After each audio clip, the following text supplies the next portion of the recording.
Ok, donc dans la précédente vidéo, je vous faisais part de mon désir d'essayer de faire penser différemment qu'à l'accoutumée certains objets culturels, et plus précisément les mangas et les jeux vidéo. Et à cet effet, j'avais mentionné la thèse développée par Yohan Huizinga dans son ouvrage Homo Ludens, et c'est sur la fonction sociale du jeu que je tiens ici entre mes mains.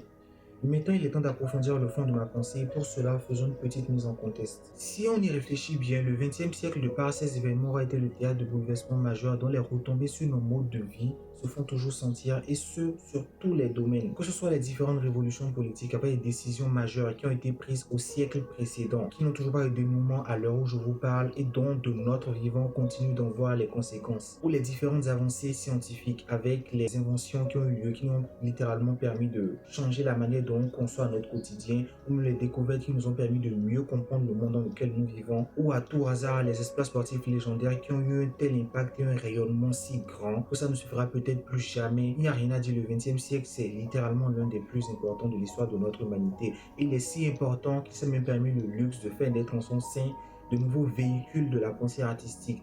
Je pense au manga du côté du Japon qui a été vraiment une révolution artistique, ou même le jeu vidéo qui n'est toujours pas de l'art, mais qui contient en son sein beaucoup d'éléments artistiques et qui a révolutionné le divertissement interactif. Et c'est dans ce contexte qu'en 1938, un an avant ce qui allait devenir l'un des conflits ayant jamais marqué l'histoire de l'humanité, sortait cet ouvrage dont je vous parle depuis quelques temps maintenant.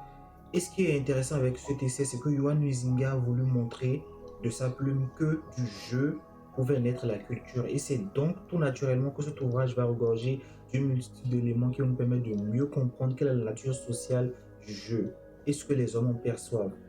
Alors, une vingtaine de pages après le début de son essai vient le passage dans notre conscience, l'idée de jeu s'oppose à celle de sérieux. Cette antithèse demeure provisoirement aussi irréductible que la notion de jeu elle-même. À la considérer de plus près, cette antithèse jeu-gravité ne nous paraît ni concluante ni solide. Nous pouvons dire le jeu est le non-sérieux. Une cinquantaine ou une soixantaine de pages plus tard, dépendamment de la version que vous avez, il approfondit le fond de sa pensée en s'exprimant en ces termes. Le jeu est une notion en soi. Cette notion comme telle est d'autre supérieure à celle du sérieux, car le sérieux tend à exclure le jeu, tandis que le jeu peut fort bien englober le sérieux. Ces propos de Huizinga se passent d'explications parce qu'il serait compliqué de faire plus explicite. Et le plus triste dans tout cela, c'est que l'étymologie même du mot jeu renvoie naturellement à l'enfance parce que le jeu vient du latin iocus qui signifie littéralement plaisanterie. Et cette image est si ancrée en nous que j'ai l'intime conviction que si le jeu devait être personnifié selon ce que la société en comprend, il aurait le physique d'un enfant incapable de grandir, d'être mature et donc d'être pris au sérieux.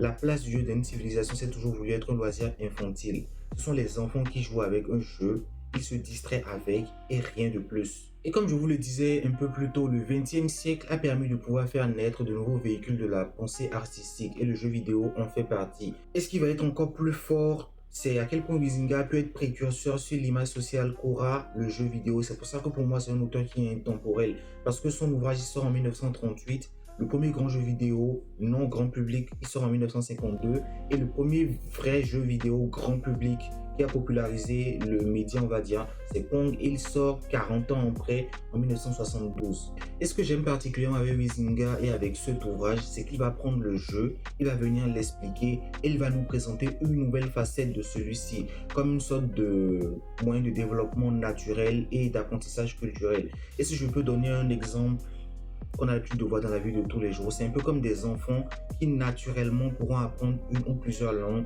selon le contexte dans lequel ils seront, alors qu'un adulte, le processus d'apprentissage d'une nouvelle langue va lui paraître rébarbatif et ça ne va pas l'inciter à s'y lancer parce que ce ne sera pas assez ludique d'après lui. Et d'ailleurs même cette recherche constante du ludique dans tous les aspects de notre vie me rappelle une phrase de Blaise Pascal qu'il avait écrite dans Pensée en disant que tout le malheur des hommes vient d'une seule chose, qui est de ne pas pouvoir demeurer en repos dans une chambre. Pour finir, je ne peux que vous conseiller de lire Homo Ludens de Yohan Huizinga. Et si vous voulez pousser l'analyse un peu plus loin, il y a Roger Caillois, qui est un auteur français qui a écrit Les jeux et les hommes, avec comme sous-titre Le masque et le vertige, comme vous le voyez là. Et cet ouvrage permet de répondre à ce que Huizinga avait fait parce qu'il n'est pas d'accord avec lui sur plusieurs choses et il va clairement essayer de le contredire, mais il rejoint quand même sur l'idée selon laquelle le jeu est un des piliers de toute civilisation. Parce que le jeu s'est toujours retrouvé dans toute civilisation, il va essayer même d'en faire une espèce de classification. Je trouve ça vraiment fascinant. Donc voilà, si vous voulez passer de l'homo sapiens à l'homo ludens, vous n'avez qu'à lire ces livres et essayer d'appliquer ce que vous en aurez compris dans la vie de tous les jours. Je vous remercie.